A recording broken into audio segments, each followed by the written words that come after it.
وقوي باري تي في.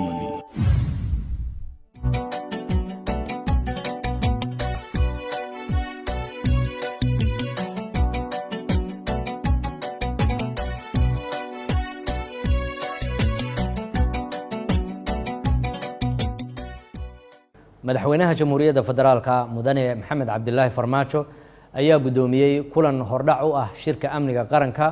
kulankaas oo ku qabsoomay aaladda internetka waxaa ka soo qayb galay ra'iisul wasaaraha jamhuuriyadda federaalka ee Soomaaliya mudane xasan cali khayre, ra'iisul wasaare ku-xigeenka, dhammaanba madaxda maamul goboleedyada iyo gudoomiyaha gobolka Banaadir.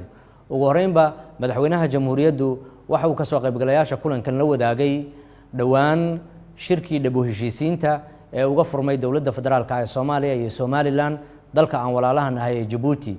madaxweynuhu waxa uu xusay niyad wanaaga dowladda federaalka ay la tagtay shirkaas.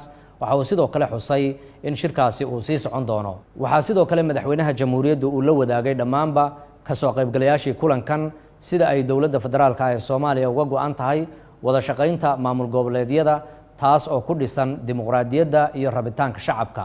ugu dambeyntii kulankan waxaa lagu heshiiyey in dhawaan si dhaqso ah loo qaban doono shirka rasmiga ah kaas oo madaxweynaha jamhuuriyadda federaalka ee Soomaaliya mudane maxamed cabdilaahi farmaajo uu go'aamin doono goobta iyo goorta uu dhici doono shirkaasi. waa mahadsantihiin. ku soo dhawow bogga aan ku leenahay YouTube-ka ee Waqooyi Bari TV. fadlan si aad u heshid wararka ayada fadlan subscribe saar jalasku waxa kuu sahlayaa inaad si fudud ka heshid wararka ayada. mahadsanid.